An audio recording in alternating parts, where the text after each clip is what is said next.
Hi dear student, question 22 है।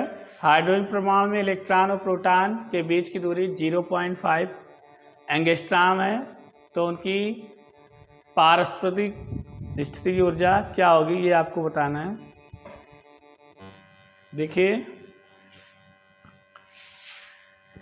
कह रहा है इलेक्ट्रॉन और प्रोटॉन जो है एक दूसरे से 5 एंगस्ट्रॉम दूरी पर हैं। ठीक, तो आप जानते हैं इलेक्ट्रॉन का जो आवेश होता है वो -1.6 इंटू 10⁻⁻19 कूलम होता है, और जो प्रोटॉन होता है उसका जो आवेश होता है वो पॉजिटिव में होता है, +1.6 इंटू 10⁻⁻19 कूलम होगा। ठीक, तो हमारे पास जो इन दोनों के बीच की दूरी है r, वो है 0.5 एंगस्ट्रॉम, और एंगस्ट्रॉम को मीटर में बदलने के लिए 10⁻10 से गुणा कर देते हैं। स्थितिज ऊर्जा का सूत्र होता है 1/4πε0 Q1 Q2 अपान R। तो इसका मान जो है 1/4πε0 का मान 9 × 10⁻9 होता है, और Q1 हमारा ये है और Q2 ये उसको रख दिया, और R का मान जो है ये रख दिए। इससे गुणा करते हैं और इससे गुणा करते हैं 9 से, तो आता है 22.94 इंटू 10⁻, और ये -19 और -19 जुड़ जाएगा, 10⁻38 हो जाएगा, और ये 10⁻10 ऊपर जाएगा, +10 हो जाएगा, और ये 10⁻9 इधर आ जाएगा। गुणा होगा तो जुड़ जाएगा, 10⁻38 में से +38 चला जाएगा आपका, तो 10⁻38 में से +19 चला जाएगा तो -19 बचेगा, और नीचे जो है आपका 50। तो इसका इससे भाग दे रहे हैं, तो ये देखिए, तो ये आ जाएगा आपका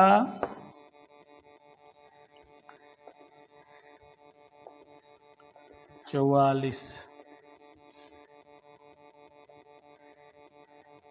5 40, 5 9 45, ये आपका आएगा। इससे काटेंगे तो लगभग 45.8।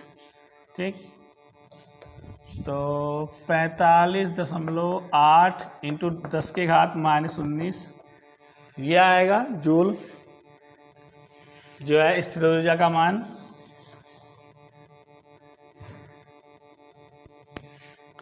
अगर एक पॉइंट यहाँ ले जाएं तो ये हो जाएगा 4 पॉइंट, माइनस में रहेगा, ये चीज़ याद रखिएगा क्योंकि ये माइनस में है एक, इसलिए तो -4.6 नियर अबाउट मान सकते हैं, इंटू 10⁻−18 जूल।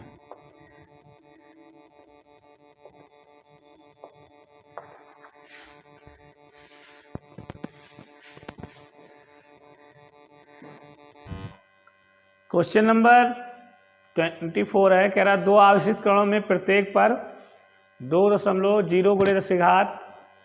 10⁻⁻5 कूलम आवेश है। इन्हें अनंत से 10 सेंटीमीटर के अंतराल पर लाया जाता है। इस प्रक्रिया में वैद्युत स्थितिज ऊर्जा जो है ज्ञात कीजिए। वैद्युत स्थितिज ऊर्जा में जो वृद्धि होती है उसको ज्ञात करना है आपको।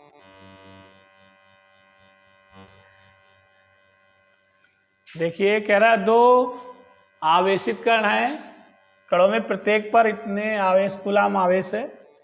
इन्हें अनंत से 10 सेंटीमीटर के अंतराल पर लाया जाता है। इस प्रक्रिया में वैद्युत स्थितिज ऊर्जा ज्ञात कीजिए।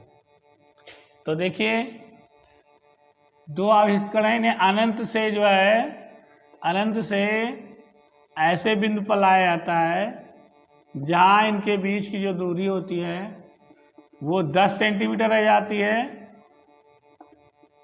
और इन पर आवेश जो है समान है।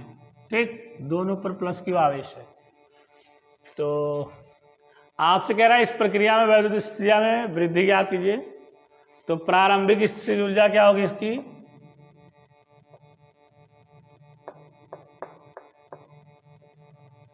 प्रारंभिक स्थितिज ऊर्जा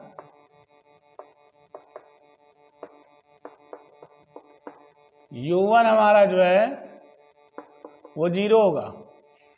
ठीक है, कि प्रारंभ में जो है इसका कोई निश्चित दूरी नहीं पता है, तो ये जो है आपका 0 होगा, और अंतिम स्थितिज ऊर्जा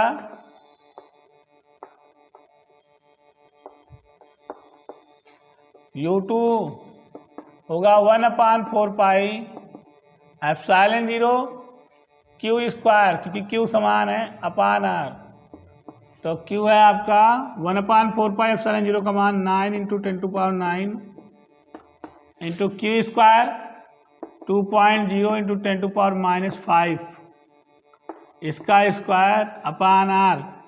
10 सेंटीमीटर को मीटर में लेंगे तो 0.1 मीटर हो जाएगा। ठीक, इस दशमलव को यहाँ से हटा दीजिए, 20 हो जाएगा पूरा आपका।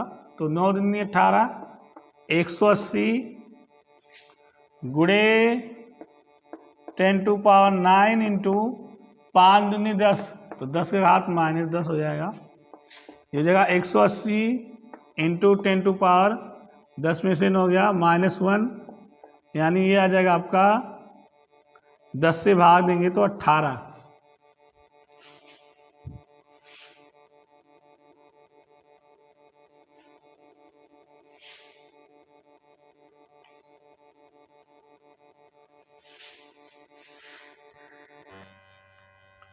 देख लीजिए, इसका स्क्वायर करें 2 दूनी 4 और 4 9 होता है 36।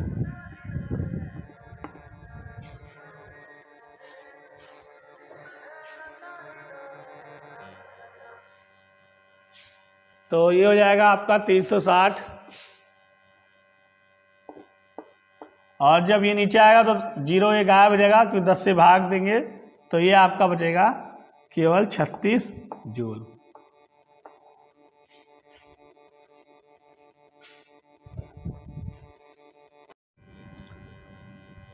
क्वेश्चन नंबर 24 है, कह रहा है जब एक आवेशित कण को 100 वोल्ट विभव के बिंदु से 200 वोल्ट के बिंदु तक ले जाया जाता है तो इसकी गतिज ऊर्जा 100 जूल घट जाती है, 10 जूल घट जाती है। कण पर आवेश की गणना कीजिए। देखिए आगे कह रहा है जब एक आवेशित कण को 100 वोल्ट विभव से 200 वोल्ट विभव तक ले जाया जाता है तो उसका जो कार्य है, वर्क W है, वो 10 जूल घट जाता है। तो आपको कण के आवेश की गणना ज्ञात करना है कि कण पर कितना आवेश है। तो दिया है V1 बराबर आपको 100 वोल्ट और V2 बराबर आपका 200 वोल्ट। ठीक, और जो U है आपका वो कितना दे रखा है, गतिज ऊर्जा 100 जूल, 10 जूल।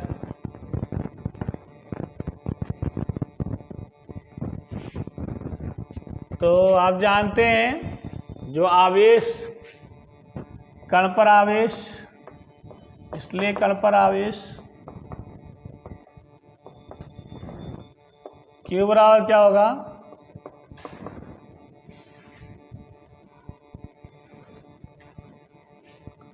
U/ΔV।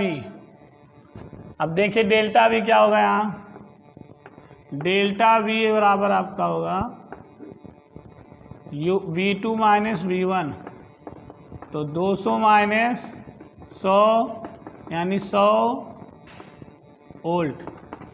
तो U का मान आपका कितना है, U का मान है 10 और ये है आपका 100। 0 0 कैंसिल, 1/10 मतलब 0.1 कूलाम।